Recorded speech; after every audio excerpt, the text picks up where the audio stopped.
This wide-angle lens gives me access to a whole new world. I can get close, be at the heart of the action, show the world surrounding my subject, and really take advantage of the location I'm working in.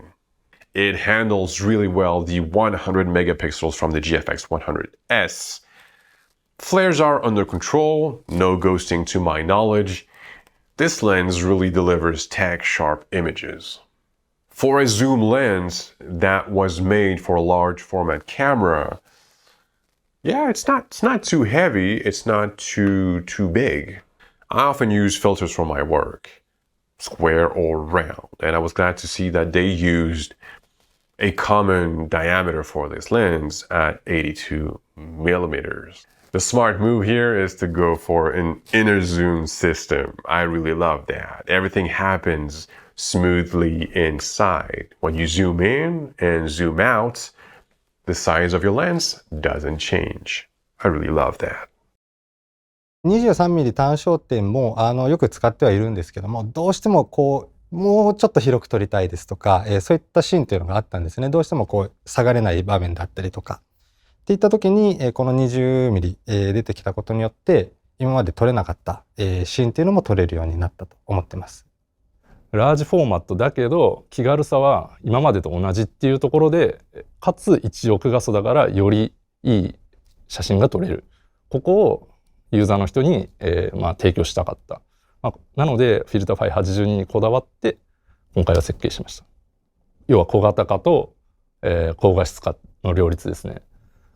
レンズの玉が丸く前に飛び出したようなイメージが、超広角のイメージだと思うんですけれども、その飛び出したレンズにフィルターをつけた時に、もう接触するかしないか、そこが非常に難しい点で、メカ的に、よく確認しながら設計したという感じになります。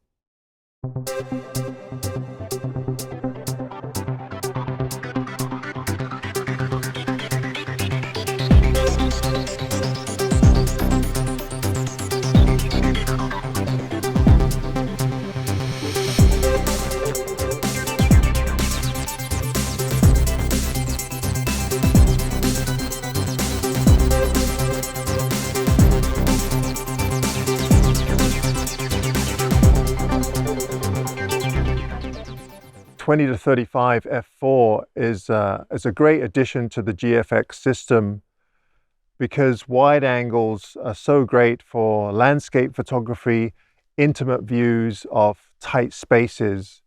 Such as this scene here, we have this massive tree here, and because there's so many trees in front of it, it's hard to back off with a longer lens to get a photograph of this, so you have to get quite close. And that's where a wide-angle lens like the 20 to 35 comes in really handy. So the extra 3mm over the 23mm prime lens that Fuji offers, I think is a great addition. 3mm doesn't sound like a lot, but it really does add a lot to your toolbox when you're photographing, especially with wide-angle zoom. It's a really great addition to the system. I haven't noticed any kind of ghosting or flare. All the way from 20mm to 35mm, I get edge-to-edge sharpness. So I'm really impressed with the optical quality of this lens. インナーズームが採用できたっていうところは非常に大きくて、前側のこの一群の玉が前に繰り出さないっていうところは非常に、このままのサイズでコンパクトで、使用する、側にとっても非常にメリットだと思います。今回3枚の非球面レンズですとか、あと3枚の ED レンズ、そしてED 非球面も1枚使った、贅沢なレンズの設計になってますんで、それによってうまく周差等を抑えながら、非常に高い画質を確保したレンズになってます。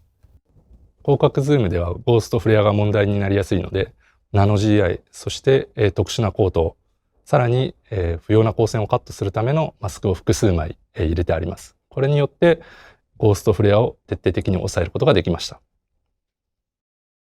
The range of the lens is really helpful for me and the way that I work, because I'm able to switch really easily between that wide angle and the perspective that I actually tend towards, which is the 35. But because this lens actually, it doesn't distort as it goes wide, it means that I'm able to use a whole lot of lengths, that I'm not usually able to capitalize on. So I'm really happy with that.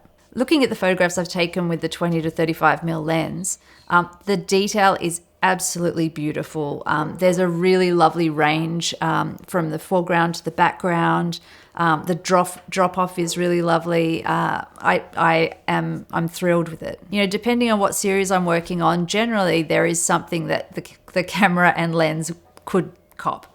And so having a lens that has a coating on it that protects it from the elements is hugely advantageous to my process, because it means that I can spend less time worrying about the lens and the camera and more time worrying about what's happening in front of the camera. やはりこの大きさっていうのがなかなかブレイクスルーできなかったポイントではあったんですけども、そこは粘り強くやはりこの GF レンズに妥協なしっていうのを全員でテーマに掲げてやってきたこの一つ一つの積み重ねっていうのが今こうして形になったかなと思っています。めちゃくちゃ大変でしたね。このワイドの超広角のワイドっていうのは、非常に大きな、情報を取り込むことができます。さらにこの GFX のラージフォーマットを組み合わせることで、さらに今まで見えなかったものが、そこに落とし込まれていくと、そういった意味でもそこは非常に魅力的なレンズに仕上がっていると思います。ラージフォーマットのセンサーで、広角ズームっていうものが存在すらしていなかったので、そこに対して、こんなに小さくて、使いやすいレンズを提供できたっていう、自信はあります。